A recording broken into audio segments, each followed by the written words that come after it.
Ini waktu saya berapa jam, Pak? tiga Tiga, puluh menit. oh 30 menit, oke.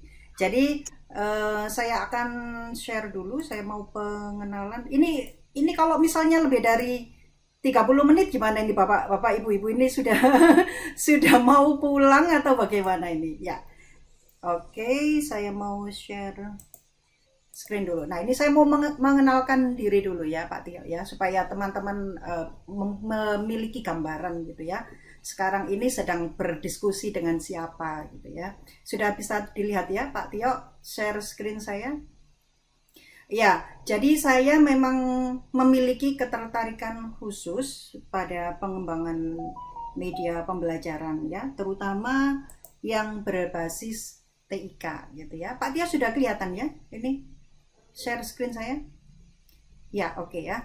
Nah, dulu ketika awal pengembangan media pembelajaran itu saya tahun 2000 mulai, mungkin Pak Tio ini ya masih ini ya menangi gitu ya, tahun 2008 itu di PSB PSMA itu menggiatkan banyak kegiatan gitu ya untuk pengembangan media pembelajaran. Nah, waktu itulah saya awal memiliki ketertarikan untuk pengembangan media pembelajaran. Lah, awal kali waktu itu saya sering ngeblog. Jadi awal pertama kali saya tertarik dengan pengembangan media pembelajaran itu di dunia blogging gitu ya. Kemudian berlanjut ke e-learning, ke LMS, Learning Management System di Moodle. Kemudian sejak pandemi ini, nah fokusnya sudah mulai ke video gitu ya, beralih ke video. Tetapi saya juga masih tidak meninggalkan dunia tulis menulis di blog gitu ya. Nah, kemudian apa ini Pak? Oke. Kemudian ini mungkin Pak Tio tadi sudah banyak menyinggung saya. Jadi ini untuk memotivasi ya, untuk memotivasi teman-teman guru. Ini adalah prestasi yang sudah sedikit banyak saya capai selama saya em, menjadi ASN gitu ya. Jadi tadi sudah sempat saya bilang bahwa 10 tahun ke belakang itu saya diangkat sebagai PNS, dan 10 tahun sebelumnya itu saya menjadi guru di yayasan gitu ya, di pondok pesantren. Nah, sejak menjadi ASN itu saya sering mengikuti lomba-lomba. Nah, ini adalah prestasi saya. Puncaknya kemarin di tahun 2019 itu menjadi guru SMK berprestasi tingkat nasional juara satu gitu ya. Nah, sebelum itu tentu kalau menjadi guru berprestasi itu tidak langsung instan gitu, Bapak Ibu. Seperti yang saya bilang tadi bahwa semua itu berangkat dari bagaimana kita bisa mengembangkan pembelajaran kita supaya lebih kreatif, lebih inovatif gitu ya. Nah, waktu itu saya mengembangkan pembelajarannya itu sesuai dengan teknologi yang sekarang berkembang apa gitu ya. Nah, ketika saya awal mengembangkan media pembelajaran, waktu itu masih booming ngeblog ya, saya fokusnya ke situ. Seperti teman-teman sekarang ini ketika kita dihadapkan dengan kondisi pandemi seperti ini, otomatis media pembelajaran yang paling banyak dipakai adalah video. Nah, di situ teman-teman silakan mengembangkan media pembelajaran berbasis video yang sebagus mungkin dan sebermanfaat mungkin gitu ya. Nah, nanti saya akan tunjukkan bagaimana video pembelajaran itu bisa menunjang karir kita dan prestasi kita gitu ya sebagai pendidik. Nah, ini banyak sekali dan sebagian besar ini adalah pengembangan media pembelajaran yang saya geluti, itu saya ikutkan lomba, kemudian alhamdulillah menang gitu ya. Kemudian di sebelah kiri ini saya juga selain aktif mengembangkan media pembelajaran, saya juga jadi trainer. Saat ini saya menjadi Microsoft Education Trainer, Master Trainer dari Microsoft. Kemudian saya juga pernah menjadi instruktur kurikulum 2013 tahun 2015. Kemudian saat ini juga bersama Pak Tio saya menjadi instruktur di PGRI Smart Learning dan Karakter Center bersama Pak Noval juga ya. Kita sering berdiskusi dengan Pak Noval, Pak Tio gitu ya, bagaimana cara mengembangkan SDM guru-guru ini supaya lebih maju lagi gitu ya. Oke, nah selain menjadi instruktur, saya juga aktif menulis dan ini adalah 2 buku saya yang sudah saya tulis. Ini buku ini menjadi bestseller gitu ya. Ini tentang media pembelajaran juga Bapak Ibu. Nah, kenapa kok saya bisa membuat buku ini? Ini adalah buntut dari suka menulis di blog tadi Bapak Ibu ya. Saya mau share screen yang lain lagi. Saya akan menunjukkan buku yang sudah saya tulis dan ini sudah pasti ini adalah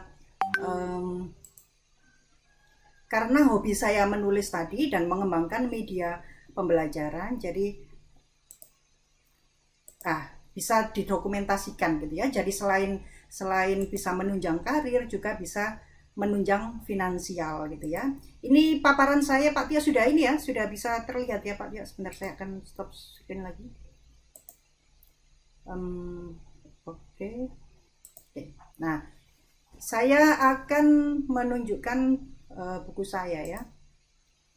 Ini sebenarnya berarti di sini saya ini Pak Tia ya, memotivasi ya. Nah, ini adalah buku karya tulis saya karena nah ini kalau teman-teman memang tertarik pada satu kegiatan tertentu gitu ya, misalnya saya tertarik dengan menulis gitu ya, ya saya tuangkan di blog. Kemudian dari tulisan-tulisan saya di blog itu banyak yang request untuk dibukukan, akhirnya saya bukukan dan alhamdulillah banyak yang membeli gitu ya. Ini saya buat tahun 2012 ya waktu itu. Kemudian ini adalah buku yang terbaru Bapak Ibu tentang pengembangan media pembelajaran juga, tetapi ini yang menggunakan articulate storyline. Ini tidak berbasis video ya, jadi ini lebih interaktif. Mungkin nanti lain waktu kita bisa belajar tentang cara membuat media pembelajaran interaktif. Nah, ini juga saya jual sekarang. Kalau yang buku yang tadi itu Bapak Ibu karena sudah buku lama ya, jadi sudah ditarik dari Gramedia. Tapi saya tetap menjualnya secara pribadi bersama buku Mahir Membuat Media Interaktif ini. Ini juga saya jual di online shop ya, di Shopee. Ini juga jadi bestseller juga. Ini tujuannya untuk memotivasi ya. Nah, ini adalah blog saya. Nah, ini blog ini yang sangat membawa berkah ya, teman-teman ya. Jadi, teman-teman kalau misalnya punya hobi menulis itu jangan segan untuk menuangkan dan membaginya ke teman-teman yang lain gitu ya. Kalau kita menulisnya itu hanya dalam dalam komputer kita gitu ya, kita simpan dalam komputer kita tetapi tidak kita bagikan, itu ya nanti yang mengambil manfaat ya hanya kita saja. Tetapi kalau ilmu itu kita bagi ke teman-teman, nah itu nanti insya Allah akan impactnya ke kita juga. Nah, ini sudah saya buktikan dengan menulis di blog, banyak sekali yang membaca, akhirnya saya bisa bukukan dan itu bisa laku dijual gitu ya. Nah, oke, sekarang saya mau ini kalau tadi Pak Noval sudah menjelaskan tentang bagaimana cara membuat tahapan-tahapan membuat video pembelajaran, mungkin agak rumit gitu ya. Mungkin tadi Pak Tio, tapi enaknya kalau di SMA Negeri 1 Suko sudah ada timnya sendiri nih Pak Tio ya. Jadi nanti yang membuat estetikanya gimana, yang mengedit videonya bagaimana, pokoknya Bapak Ibu syuting aja ya. Nah, itu sudah enak gitu ya. Tetapi perkembangan sekarang itu Bapak Ibu, kalau dulu seperti yang disampaikan Pak Noval tadi, ini adalah video-video pembelajaran yang konvensional, bukan konvensional ya, ini yang banyak dipakai gitu ya. Sejak ada ruang guru, nah sejak ada media ruang guru, itu kita akhirnya semua media pembelajaran berupa video pembelajaran itu semuanya kiblatnya ke ruang guru gitu ya. Ya memang kalau ruang guru itu memang bagus gitu ya, karena sudah ada timnya sendiri gitu ya. Nah, kalau di rumah belajar itu timnya ya para duta rumah belajar itu. Nah, kalau di sekolah tadi, di sekolahnya Pak Tio ya, semua tim di manajemen itu, tim manajemen mungkin nanti yang akan membantu gitu ya. Tetapi kalau saya pribadi ya bikin-bikin sendiri gitu ya, tidak ada timnya gitu ya. Nah, teman-teman saya juga seperti itu. Nah, contohnya seperti video yang ini ya, yang sebelah kiri ini. Video saya yang sebelah kiri ini sebenarnya saya ambil langsung gitu ya, ketika saya mengajar. Kalau di SMK itu kan sudah masuk Bapak Ibu. Jadi sejak bulan apa ya, Oktober kalau nggak salah, itu kita sudah mulai masuk tatap muka, karena saya ngajar kejuruan jadi sudah tatap muka. Tetapi saya juga ngajar online, jadi blended learning gitu ya. Ketika saya ngajar tatap muka, anak-anak juga belajar di rumah gitu online. Lah, ketika tatap muka penerapannya ya, pada penerapannya, ketika kan shift-shiftan gitu ya kalau tatap muka ya Bapak Ibu. Jadi yang masuk itu hanya 9 orang gitu ya, hanya 9 atau sampai 12 orang. Nanti yang lain itu di rumah. Nanti minggu selanjutnya itu bergilir absen selanjutnya gitu ya, 12 orang selanjutnya.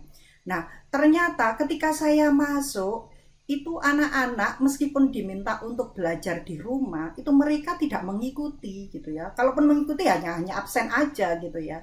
Nah, akhirnya saya harus mengulang lagi gitu, mengulang lagi menjelaskan ke rombel yang berikutnya itu materi yang sama. Nah, akhirnya saya nggak kehilangan akal gitu ya. Saya sebelum ngajar, saya pasang green screen di papan gitu.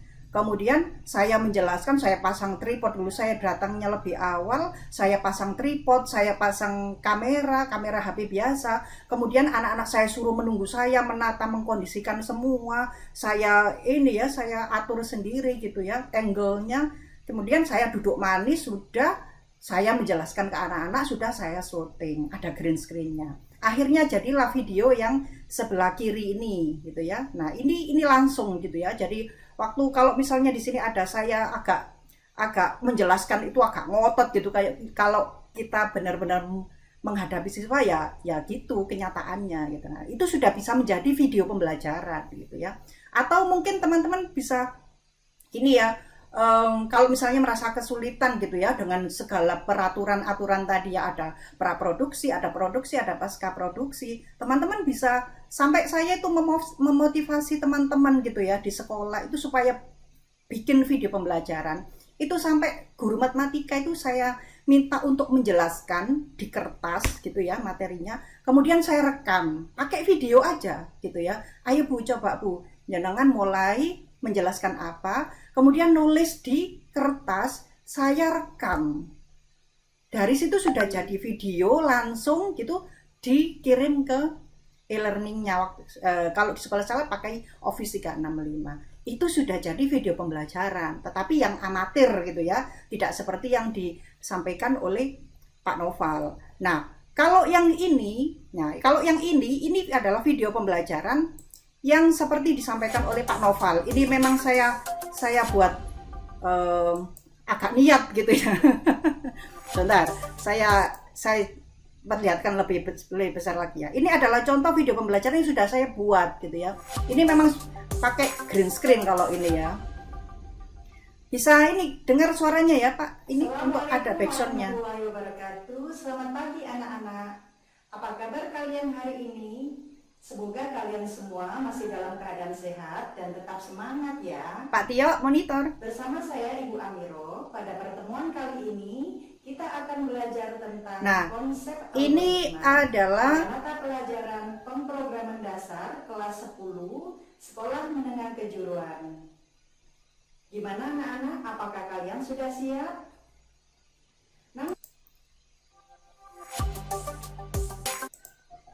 Nah, ini adalah video pembelajaran yang saya buat niat gitu ya. Niat itu ya saya pasang green screen gitu ya. Nah, ini prosesnya ya seperti yang disampaikan Pak Noval tadi. Ada green screen-nya, kemudian ada tripodnya, saya ngerekam sendiri, ngomong-ngomong sendiri gitu ya. Kalau nggak bener ya meso-meso sendiri. Nah, seperti itu. Nah, ini hasilnya seperti ini gitu ya. Nah, seperti ini ya. Jadi nah ini kalau ini ada animasi dan seterusnya gitu ya. Nah ini seperti ini ada Ada animasinya juga. Air ke dalam panci. Nah, kemudian kita rebus sampai mendidih.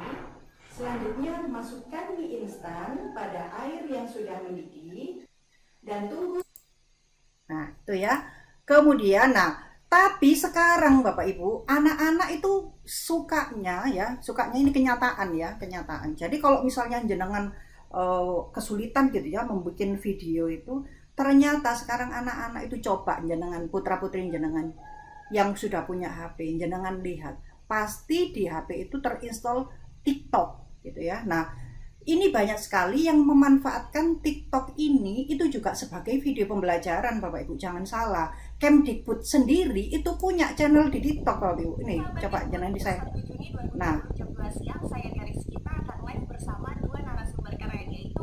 Nah, ini acara Kemdikbud itu live di TikTok Bapak Ibu.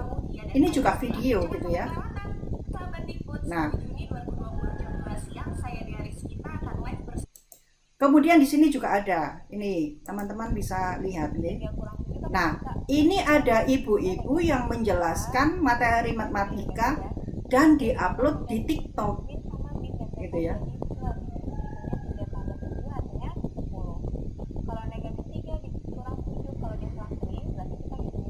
Nah, bisa jadi video-video amatir seperti ini bagi anak-anak itu lebih mengena gitu ya, lebih mengena daripada video-video yang mungkin kita buat seperti yang saya buat tadi ya, terlalu kaku mungkin ya, apalagi kalau teman-teman mungkin belum terbiasa gitu ya berada di depan kamera itu, mungkin kita tidak harus mengarah ke seperti itu. Yang penting kan bagaimana anak-anak itu bisa menerima materi dengan baik. Kalau kita perlahan kalau kita sudah sering di depan kamera, itu pasti nanti kita akan luwes lah. Ketika kita sudah luwes, nah itu waktunya kita untuk mencoba gitu ya, membuat video yang lebih profesional gitu ya. Nah, seperti ini aja itu sudah banyak yang nonton gitu ya. Ini di TikTok. Dan anak-anak zaman sekarang itu mainnya main TikTok gitu ya. Kalau teman-teman mungkin sudah menginstall TikTok, dicari aja ya channelnya Kemdikbud RI di kemdikbud.ri, atau bisa cari pakai hashtag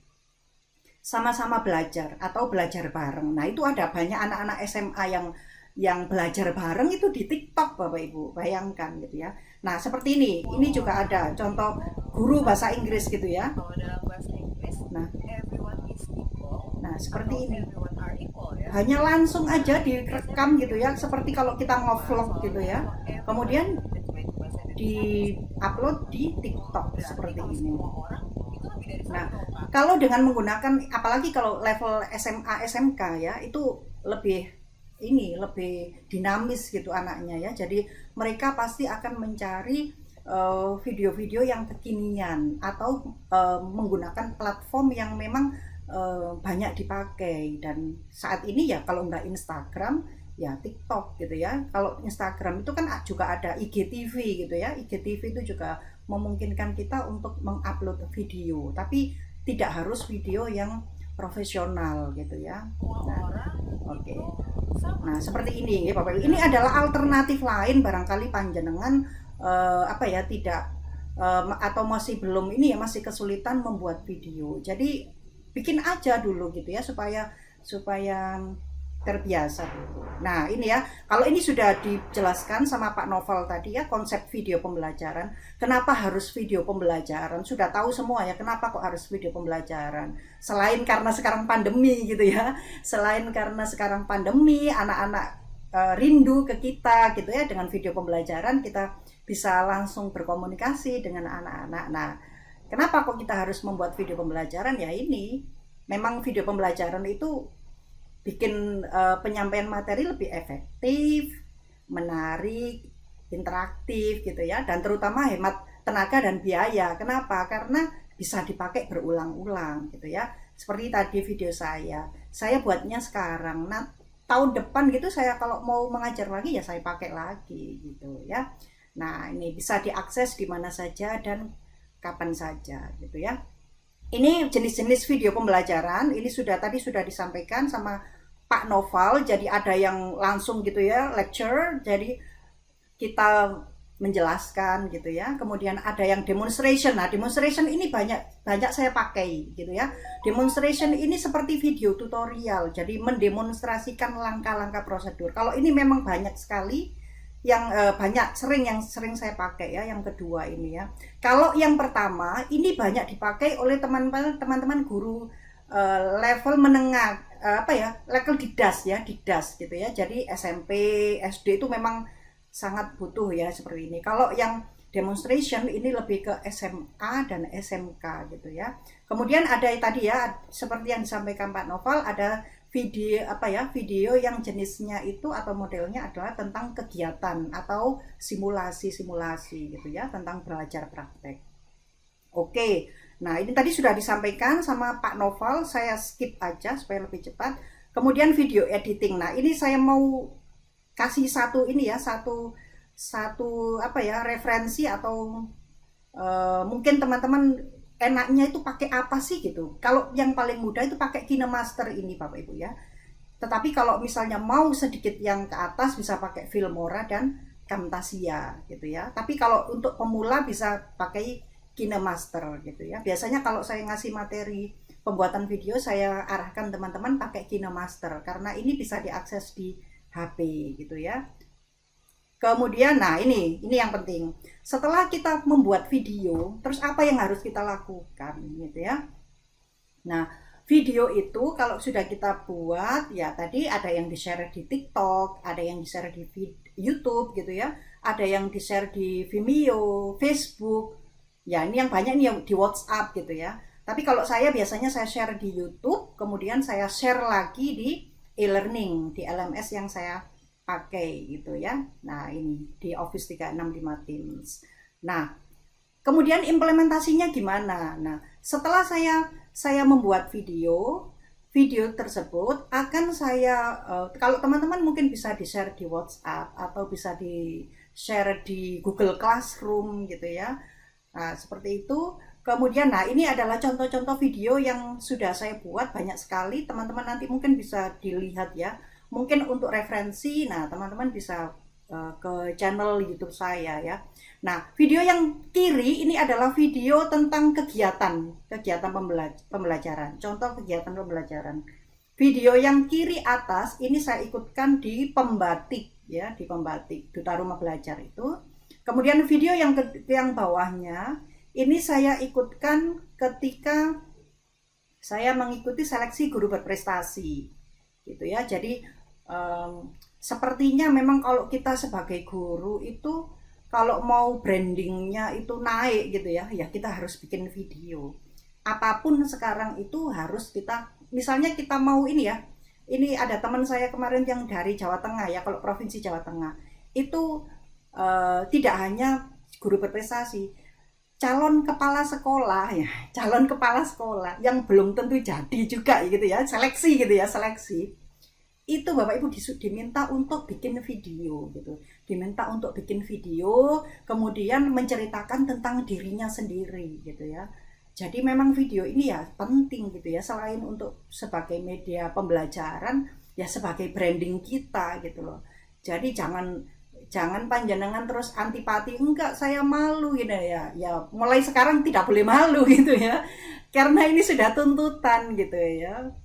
Jadi panjenengan harus sudah memulai dari sekarang. Nah, kemudian ini dua contoh video yang sudah saya sampaikan tadi. Video yang bawah ini sudah langsung saya syuting on the spot gitu ya. Ketika saya ngajar, saya syuting, kemudian saya tinggal edit-edit aja.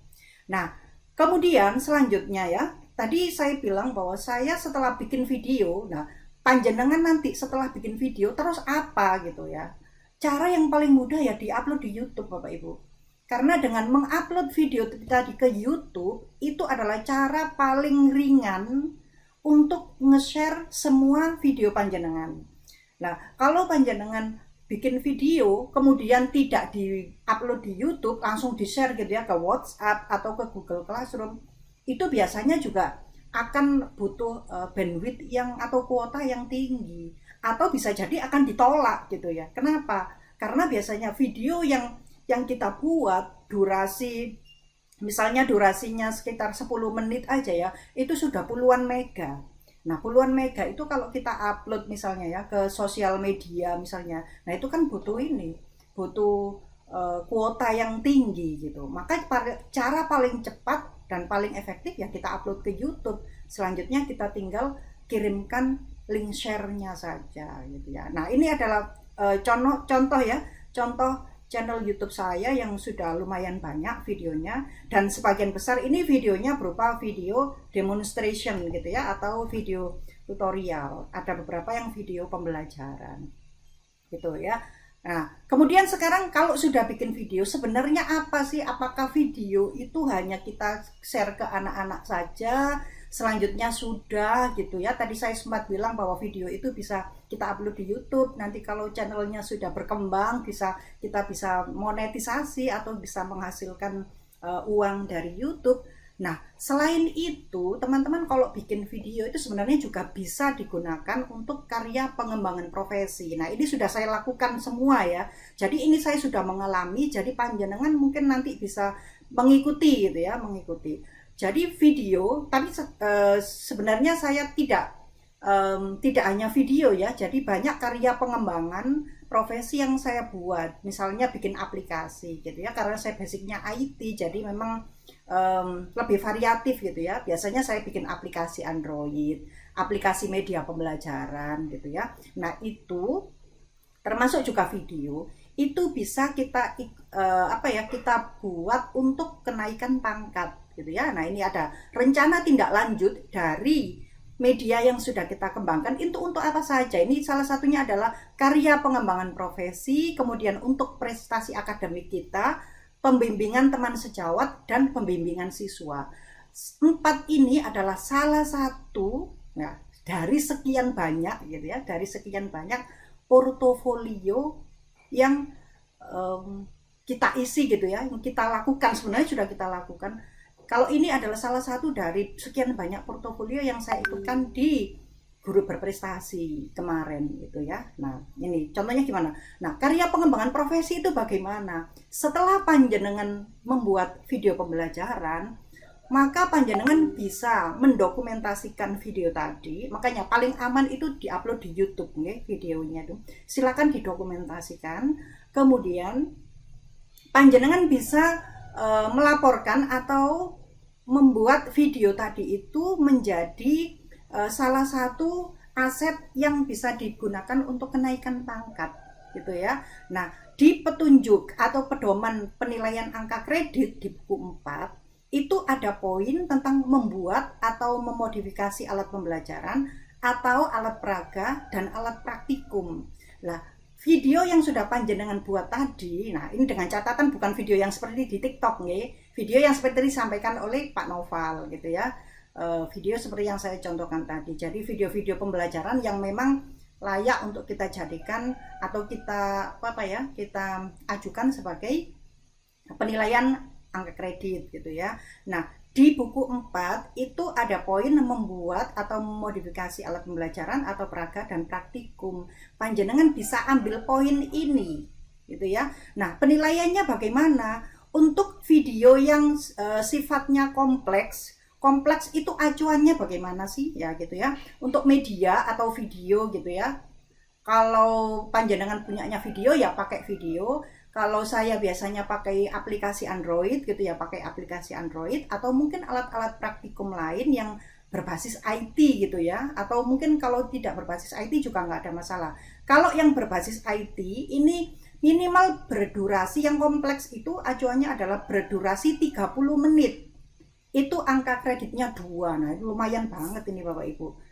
Lumayan banget ya, karena satu aja itu sudah susah sekali. Saya jadi narasumber aja gitu biasanya angka kreditnya 0,1 gitu ya. Untuk dapat satu harus mengumpulkan 10 kali jadi narasumber gitu ya. Dengan bikin video saja gitu ya. Kalau misalnya diutuni gitu ya, misalnya diutuni, nah itu nggak sampai 1 minggu, jenengan sudah dapat 2 angka kredit. Kalau kompleks ya, tetapi biasanya teman-teman mungkin bisa mengukur gitu ya kompleksitasnya. Biasanya itu kalau mau aman itu kita pakai yang sederhana aja gitu ya. Kita mengacu ke yang sederhana, biasanya durasinya adalah 15 menit gitu ya. Itu angka kreditnya 1.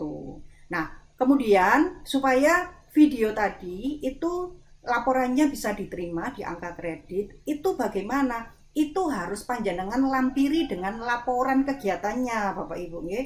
Laporan penggunaan alat alat atau media pembelajaran tadi. Bagaimana? Nah, format laporannya sudah ada di buku 4, di pedoman buku 4 itu. Ya, seperti ini ya. Nah, ini. Pada lampiran 13 atau 14 buku sampai 14 ya.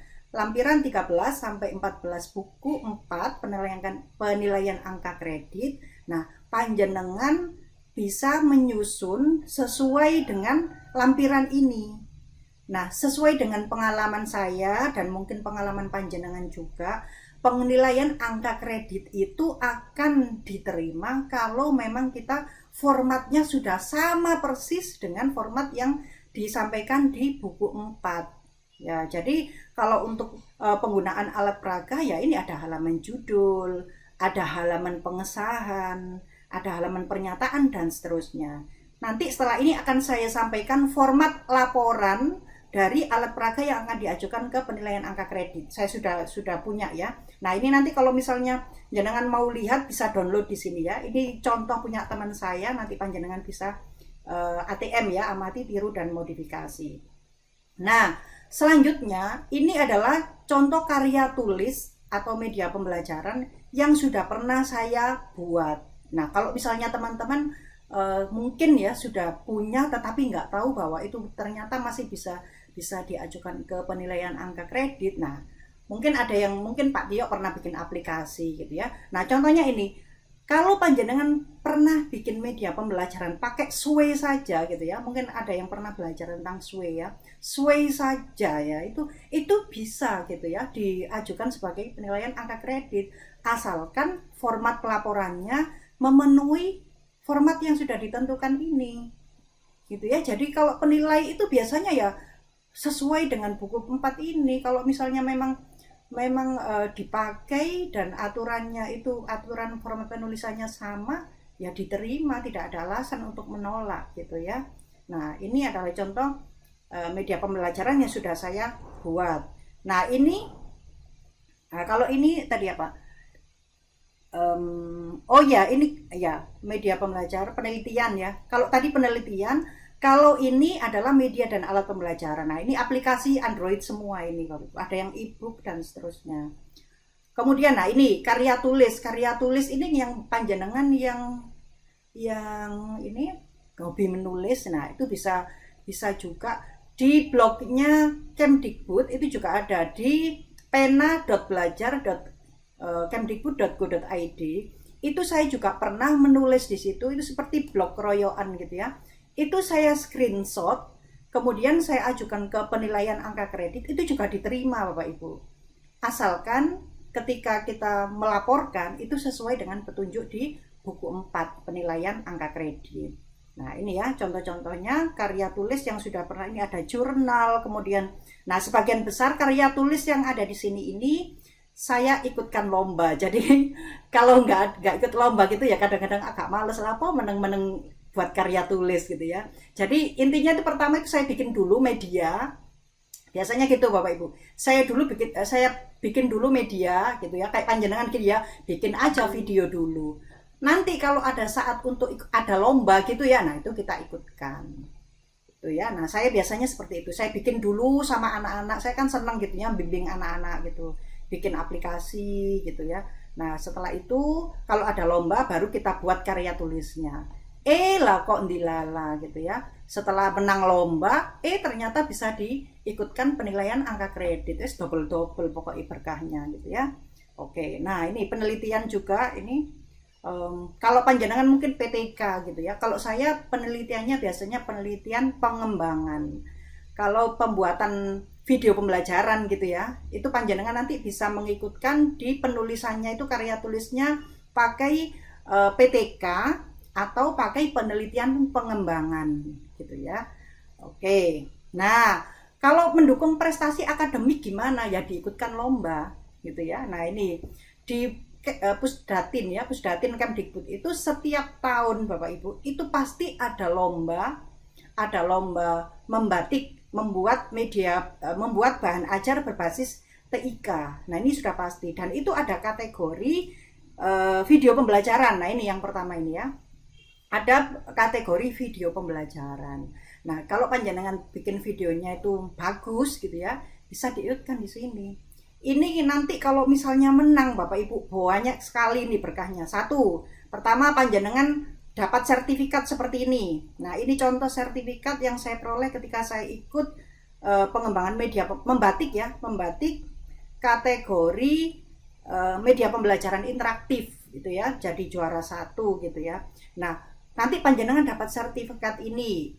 Yang kedua, panjenengan dapat laptop biasanya. Ketiga, panjenengan dapat uang pembinaan. Keempat, panjenengan karyanya itu akan diupload di websitenya Rumah Belajar. Oke, keempat itu ya.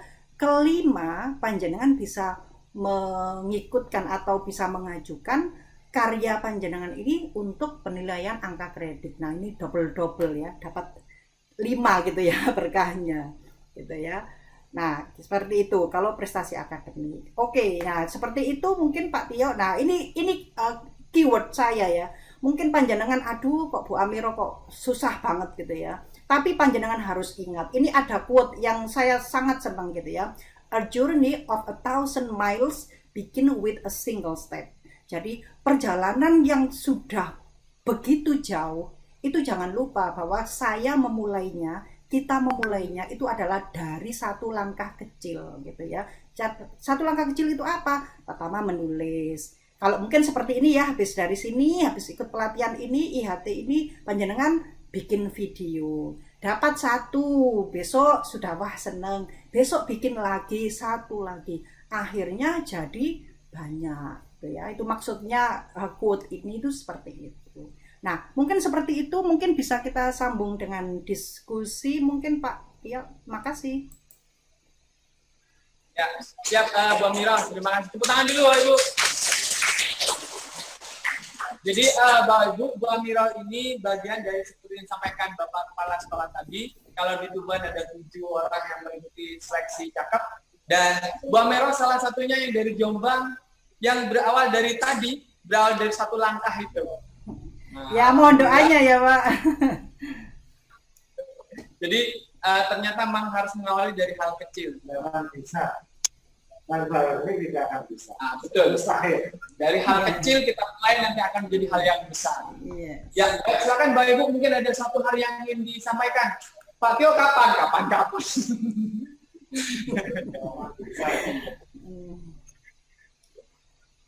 Silakan Bapak Ibu, mungkin ada satu hal yang ingin ditanyakan.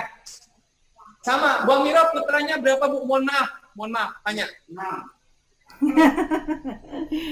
Putranya 2 Pak. Alhamdulillah 2. Iya. Ya. Berarti punya putra Bapak Ibu, sama ya dengan Bapak Ibu kan ya? Ibu kan masak nggak di rumah?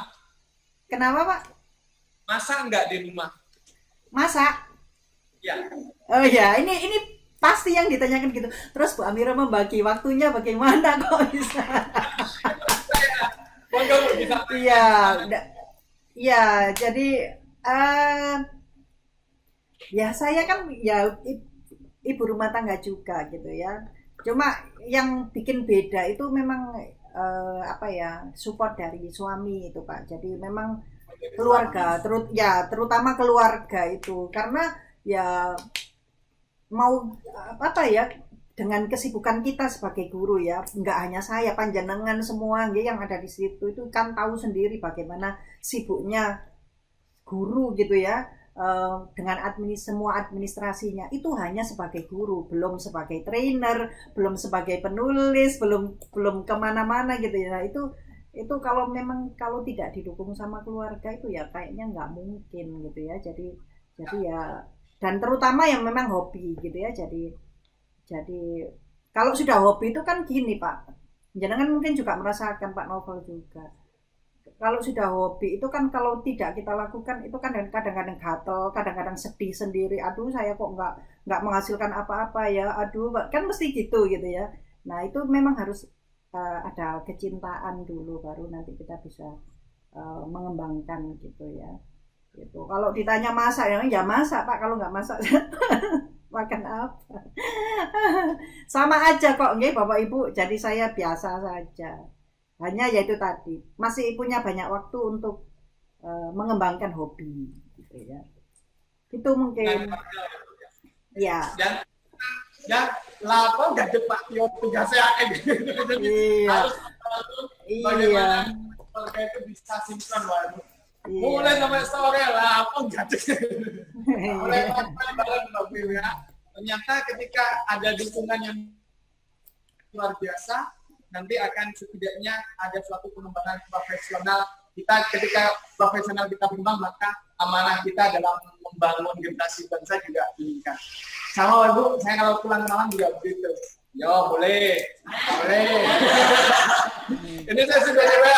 iya, Jadi bagaimana kita membangun itu tergantung dari masing-masing. Intinya pasti tidak ada satu hal yang tidak bermanfaat. Usahakan kita bisa bermanfaat untuk yang lain. Gitu Bang Mira ya mungkin ya. siap. Oke. Ada Mungkin hal yang ada ingin disampaikan? mungkin ada teman-teman yang punya pengalaman ini Pak. Saya juga pengen mendengar gitu. Pengalaman kenaikan Pak untuk ini tadi karya apa video atau apa mungkin. Saya juga pengen mendengar gitu. Atau mungkin Belum. belum ya, atau mengalami kesulitan apa gitu mungkin. Nanti akan dimulai dari hari ini. Akan kita mulai hari ini. Amin ya, amin ya. Bang Mira sebagai inspirasi. Silakan itu ada yang lain monggo. Mudah-mudahan. Kalau alumni Darul Umum, insya Allah nggak asing dengan Bu Amira, dengan Mas Ansari juga nggak asing. Ada ya Pak, yang alumni Darul Ulum. Ini ada Ibu ya, yang Jombang, Denanya ya Pak. Oh, dinanya. Iya. Iya. Sepertinya. Tapi dengan Mas Ansari pasti nggak asing kalau disampaikan profilnya. Wes. Iya. Mudah-mudahan teman-teman bisa ini Pak, bisa mulai membuat video gitu. Mungkin awal-awal gini ya. Untuk pengalaman di sekolah saya Pak ya, saya mungkin sedikit sharing pengalaman kalau di sekolah saya itu waktu saya IHT gini juga ya di awal-awal pandemi dulu itu saya tidak terlalu memaksa untuk bikin video yang mungkin perfect gitu ya, yang sempurna. Tetapi ada beberapa yang memang kalau beberapa teman yang mungkin memang sudah pingin bikin yang bagus sekalian, nah itu kita fasilitasi gitu. Jadi supaya teman-teman tidak merasa terbebani juga. Minimal video amatir gitu juga nggak masalah gitu Pak. Yang penting satu, di awal video itu kita kasih logo sekolah, kemudian data-data teman-teman gitu. Nanti sejalan dengan proses itu teman-teman akan bisa bikin video yang bagus gitu, yang profesional dan bisa diikutkan lomba-lomba gitu. Gitu mungkin ya. Karena mungkin dari bawah dulu tidak ada pertanyaan, kita punya waktu 2 menit, Bu Amira. Saya lupa karena masih di sini juga, saya berikan kesempatan Bu Amira dan Mas Noval untuk closing statement kayak ELC Bu gitu ya. Closing statement sebelum kita akhiri. Saya beri kesempatan dulu untuk Bu Amira yang sangat menarik Bu, mungkin bisa ditegaskan. Sangat menarik itu menarik itu relatif Pak. Intinya gini, sekarang ini ya era pandemi seperti ini, dan ini nanti disruptif teknologi gitu ya, itu sudah tidak bisa kita abaikan gitu ya. Jadi saya minta teman-teman kalau misalnya tadi mungkin agak enggan membuat video pembelajaran atau membuat media pembelajaran yang berbasis teknologi. Nah, itu saatnya sekarang kita harus memulai gitu ya, kita harus bersemangat. Karena apa? Karena generasi yang kita ajar itu sudah generasi Z gitu ya, generasi yang sudah basisnya itu visual gitu.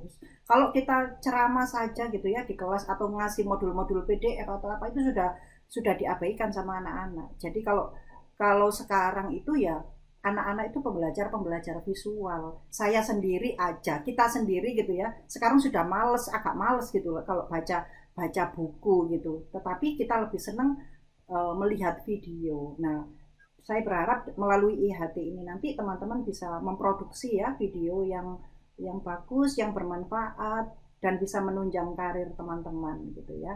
Terutama tidak hanya untuk kenaikan PAK, tetapi juga untuk menambah prestasi akademik teman-teman gitu ya. Ini sepertinya teman-teman juga sudah banyak yang senior di sini ya. Saya sungkan kalau terlalu menggurui di sini Pak Tio. Nah, ini teman-teman banyak yang ibu-ibu juga ya Pak Tio ya. Nah, saya yakin ya dengan Pak Tio ada di situ tuh ya, aduh, menjadi sebuah agen perubahan, guru penggerak ya Pak ya. Kalau kata Nadim guru penggerak, dan itu panjenengan harus bersyukur gitu ya. Ada Pak Tio ini, saya tangisi kemarin pindah ke Tuban itu. Masya Allah Pak Tio, Jombang lo masih membutuhkan, kok panjenengan tinggal.